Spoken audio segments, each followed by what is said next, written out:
Final preparations for the Platinum Jubilee are underway, and we've got all the details. The Queen, obviously, she's really taking it easy because the goal is to have her at all of the events. They've really changed things up, and there's different royals stepping forward, doing things that she might normally do. Plus, Prince Harry and Meghan Markle return to the UK with their children as security expert Richard H. tells us what to expect from the big weekend. But during the day, yes, pressure and stress is there, but in terms of actual responsibility, it's that person, actions on, constantly saying what if, and dealing with any anomalies during the day. Plus, Kevin Loder, producer of the new film Elizabeth, A Portrait in Parts, sits down with us to take a look back at her extraordinary reign. So the way our film works is because the glimpses are kind of piled in a pretty concentrated fashion.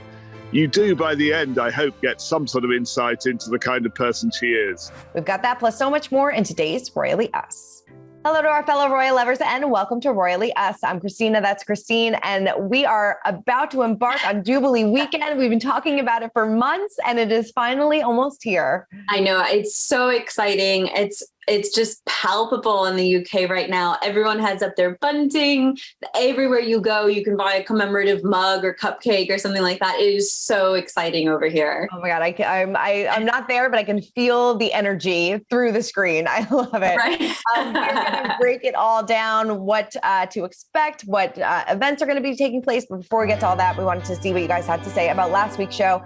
Joan says, thank you for your programs. You both always try to report the news with a light tone and fairness to all. God bless the Queen. I love her smile. Enjoying life at 96 is inspiring. Well, thank you, Joan. We appreciate the happy comment. That's really kind. Thanks, Joan. Yes. And then Flower Blossom says, Kate is so beautiful and looks as well as character. Prince William could not have made a better choice had he searched for a couple of years. Beautiful family as well. They are truly blessed. The Queen must be so happy that she will have the right people to carry on the monarchy when their time comes. God bless the Queen.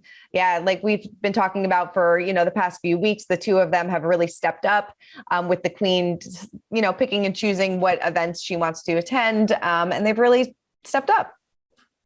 Yeah, it's been really interesting to see them step into this role. And even with Prince Charles and the Duchess of Cornwall, we're sort of seeing these shifts very slowly and carefully being made to prepare the public for what comes next. Definitely. All right, well, let's get into our royal roundup. And like we said, just a few days before the Platinum Jubilee and preparations are well underway. And rehearsals are also taking place, which included Prince William. Now, he is checking on his regimen on behalf of his grandmother, Queen Elizabeth. The Duke of Cambridge took on the role of leading the Colonel's Review, a military rehearsal for the Queen's upcoming birthday parade, of course, the Trooping of the Colour. Now, as part of his royal duties, William was on hand to pass the Irish Guard fit for their big moment as part of the Queen's Platinum Jubilee celebrations this week.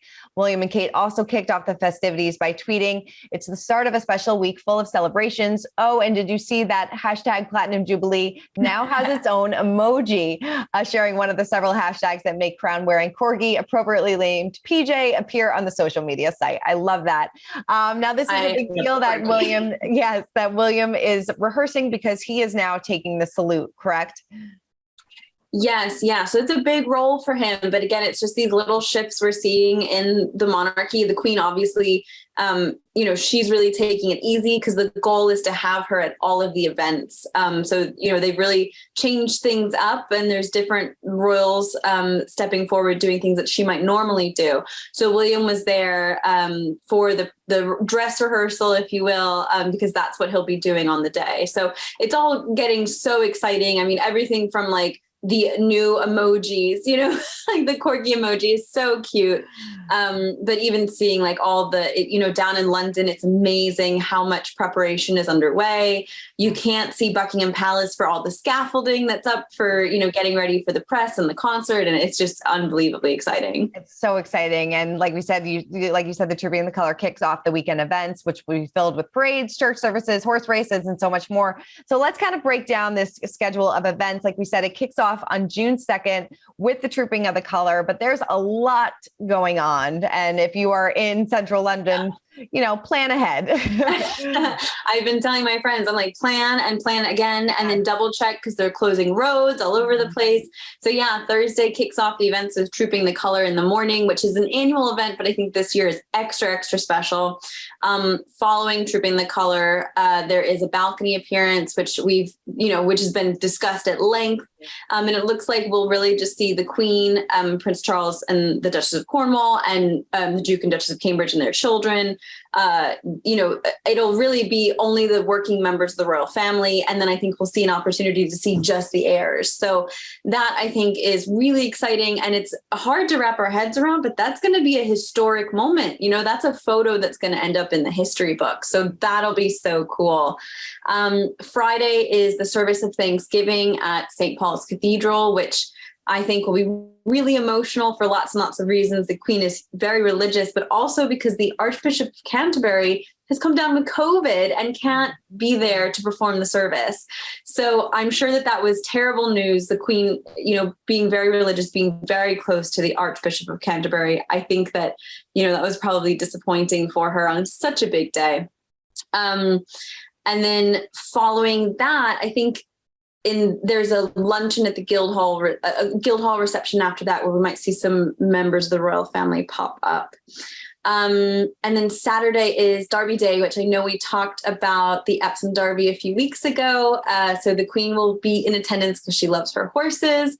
And we will see different royals around the UK between Friday and Saturday. Saturday, the Duke and Duchess of Cambridge are up in Wales, ahead of the big evening concert, the Party at the Palace, which I was down at Buckingham Palace earlier this week, and they already have the stage and everything set up. It's going to be so cool. I just can't wait to see that. I think it's going to be such an exciting event. And then Sunday is the big lunch, which is when everyone across the UK is having their village Jubilee parties. I know my village is hosting one as well, which is very exciting. And we should see members of the royal family out and about. I know Prince Charles and the Duchess of Cornwall are going to be attending one of these big lunch parties. And I think that's just a really fun community-based event. It's going to be so great. And like you said, that big concert that's taking place, it's going to feature Queen and Adam Lambert, Alicia Keys, Duran Duran, Diana Ross. It's broadcast live on BBC One. So it's going to be a full jam-packed weekend. It's a bank holiday, so people have off. So I'm sure a lot of people are excited about that. Yes. It's definitely going to be really cool. And they're also, they're already starting to do some things at Stonehenge. They're showing off different portraits of Queen Elizabeth on the stones. It's the coolest thing I've ever seen. It's really awesome. Was so interesting. Yeah. So they're projecting 7 portraits of the Queen to represent the 7 decades of her reign. And they're just projecting them onto these, historic rocks. It's very, very cool to see. And again, we talked about the concert, there's also a concert being held in Wales, the same premise with different artists. So across the UK, and I really think internationally, there's so many celebrations going on, different things like these big historic monuments and places paying homage in their own way. The Tower of London has done this big Super Blooms event, which is actually ongoing throughout the month. And it's just incredible to see all these different places, different organizations honoring the Queen in their own way. It's so much fun to see. It really is. And, it's a jam-packed weekend. So the Queen is definitely going to be getting her rest. So she took a brief break at Balmoral before everything kicks off. She typically visits Balmoral this time of year and stays through what is usually, like we said, the holiday weekend in the UK. So she just took a little downtime and, kind of a little rest and relaxation before she's going to go kind of full speed ahead this weekend. Yeah, I think that was probably really good for her to really take a step back. She was spotted heading back to London on Tuesday ahead of the festivities. So she has a day or so to get back into the swing of things. But I think that really is like her relaxation place, so she must find it really restorative. Oh, definitely. So I can't wait to see what events she decides to go to, what events that she's kind of taking a little bit of a step back, but we know that she will definitely be there for Derby Day because that is one of her favorite. She won't miss that. She won't miss the balcony. So there's definitely, it's going to be a lot of fun. And I can't wait to see what everybody's going to wear. It's going to be great. I know, it's so exciting. And like you said, seeing what she does, where she does prioritize her energy and where she maybe takes a step back. Again, it's just those small signals of, what the future looks like. Definitely. All right. Well, before heading to the UK, Meghan Markle quietly visited the Birmingham Activity Center, which hosted an emergency blood drive to help the victims of the Uvalde school shooting. So Meghan placed a bouquet of white roses held with purple ribbon at a cross for a 9-year-old Uzziah Garcia while at a makeshift memorial. A spokesperson for Meghan and Harry told Harper's Bazaar that the Duchess of Sussex visited in a personal capacity as a mother to offer her condolences and support in person to a community experiencing unimaginable grief. I mean, this is just, it's tragic, it's heartbreaking. And, it was nice of her to, take some time and go there and honor the victims and, do what she can in a quiet manner. I mean, say what you want about her. I thought this was a beautiful thing. I think that, such a horrific atrocity was moving for all of us. I think every one of us, especially those of us who are mothers. Mm-hmm. And I think that for Meghan, who had the means to go and help in her own way, that was a very powerful decision. And I actually read something really interesting on social media where someone pointed out that, the news cycle is really short. And as horrible as it is to think about, it was probably, Meghan being there kind of lengthens the story and makes sure that we, don't forget about these families and these volunteers and the blood drive, and her presence is, provides a reminder of all those things that are going on. So I thought it was a powerful thing for her to have done. It really was. That's a really good point because, like you said, the news cycle is short and people forget about these things. And I know it's horrible to say that. I mean, we can't really imagine, the news cycle moving on, but it does. And it's, her being there kind of, made sure that this was headline news again and again and again. And again, our hearts go out to everybody there. It is just, like I said, the unimaginable. I can't even imagine what these people are going through. It's terrible. It really is. And, do what you can, donate if you can. And it's terrible, but, let's move on, shift gears a little bit and spill some royalty and continue talking about Prince Harry and Meghan, because this is interesting. So there's reports that they renewed their lease on Frogmore Cottage. So ahead of the Platinum Jubilee, which they are attending, as we know, Princess Eugenie and her husband, Jack Brooksbank, have vacated the property, and Meghan and Harry will be staying there during their time. Now, a source told the Daily Mail that the lease renewal is a signal that they aren't going to disappear, as they could easily give up Frogmore since they now live full-time in the U.S. So I wonder if this does maybe mean that they're going to be spending a little bit more time in the UK within the next, couple years, or if this is, or if it's just that's their safe spot to stay when they decide to come over. Yeah, I think it's so interesting. So we just learned this week that a source revealed that Princess Eugenie and Jack Brooksbank are going to split their time between the UK and Portugal, where Jack has just accepted a position. Mm-hmm. So I think Princess Eugenie and Jack not needing the house anymore, definitely moving out, leaving the country for half the time, really left the house vacant. And I wonder if Meghan and Harry sort of, said, okay, well, let's keep, a hold on it, one foot in the door if we need it. And just kind of bought them time to still decide what, the next couple of years look like. So it is exciting. It is interesting, I should say, that they haven't sort of really slammed that door shut. Yeah. I'll be really interested to see, what this looks like. What does it mean? I don't think we can speculate too much because I think there's a lot of variables at play. But I thought it was very interesting news to hear. Very, very interesting. Well, the Daily Mail is also reporting that William and Duchess Kate will not be meeting Harry and Meghan's daughter, Lilibet, who is celebrating her first birthday on June 4th. It's their first daughter. The couple will reportedly be in Wales for the Jubilee celebration, like you mentioned before. It is said that there will be a party for Lily at Frogmore Cottage. I mean, I'm sure maybe over the weekend, maybe they can pop in and meet her. They just might not be there for the party since they. Right. Yeah. I agree. I think the story is more about how they can't be there for this party, which I'm with the way that the schedule is packed. I don't know who's going to be there for the party. Right. I have a feeling that the whole weekend is a party. Right. Yeah. Like the whole weekend is a party, but most of the royal family will be, out of town or busy or exhausted or preparing for this and that. I'm sure it'll be a great opportunity to see, their friends from the UK, maybe more than the family, just because the family will be busy. But yeah, I think this is a little bit of a non-story in that I'm sure that they can find, the half hour, whatever it takes to meet Lily and to let the cousins play. And, that's such a special relationship that cousins have. Even when they're apart for a long time, they somehow know it's when they come back together. So. Oh, definitely. I'm sure that they're going to make some time to meet. And especially if the rumors are true that they are settling this rift, the Mirror is reporting that William and Harry have had FaceTime calls with their children, which has allowed them to rebond. We've been talking about this story for years, and hopefully they can settle their differences, and hopefully everybody is coming back together. And we're going to just have a peaceful, fun weekend.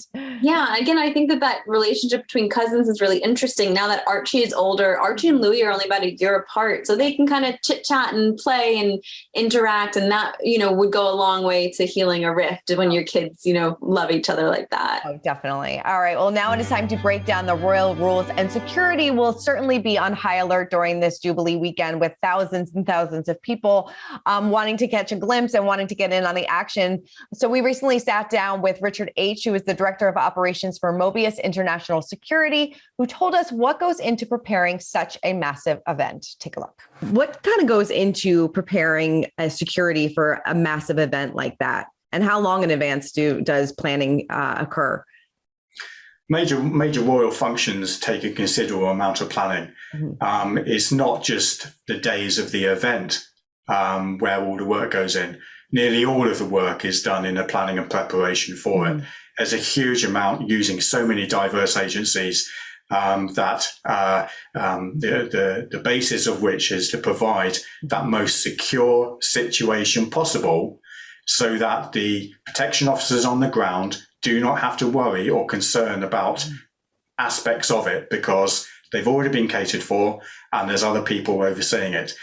So, for example, when you have a royal wedding, for example, or such as the Jubilee coming up, you could expect preparations to be written down years in advance. And of course, you will have a template of aspects to work from for such events. So it's basic templates to work from that over the months nearer to the event itself would be tweaked and refined.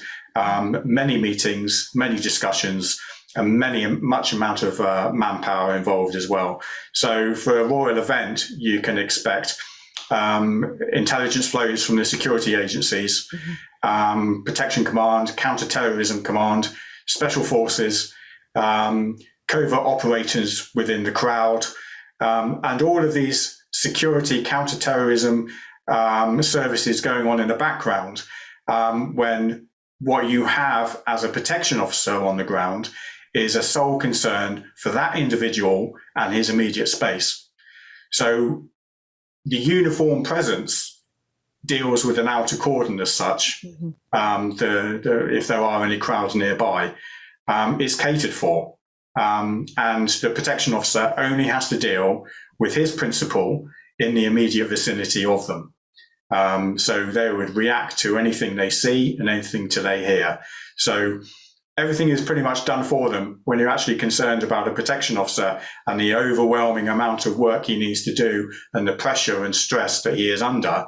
In fact, on the day, yes, one is quite relieved that the day is over at the end of it successfully. You can breathe a sigh of relief.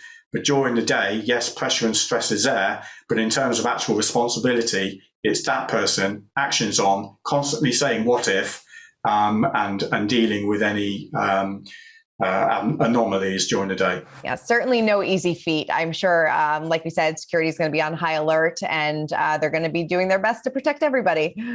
Yeah, I think it's already madness. Like I said, I was in London earlier this week, and it's just crazy, all the preparations that are already underway. So I'm sure it'll be very, very secure. Everyone will be safe. Very, very secure. Well, in the lead up to the Jubilee celebrations, if you want to take a look back at Queen Elizabeth's life, make sure you do it by watching the brand new documentary, Elizabeth, A Portrait in Parts. It is absolutely fantastic. And we recently sat down with producer Kevin Loader, who took a look back with us at the Queen's extraordinary reign. Take a look. look. Congratulations on the new film, the new documentary, Elizabeth, A Portrait in Parts. It was absolutely beautiful. What made you want to make this film about Queen Elizabeth? Well, it was something that came about with my old friend and collaborator, Roger Michelle, who's now sadly no longer with us. But it was a lockdown project to start with. We were figuring we couldn't make a normal movie like we used to do every year or so, because of the studios being closed. And so Roger came up with the idea of doing an archive documentary about the Queen. Mm-hmm. And to be honest, I was a little skeptical, not about the archive documentary, but about whether we could make a film about the Queen that felt different and fresh and original. And so that was the idea we kicked around for a few days. But I have to say,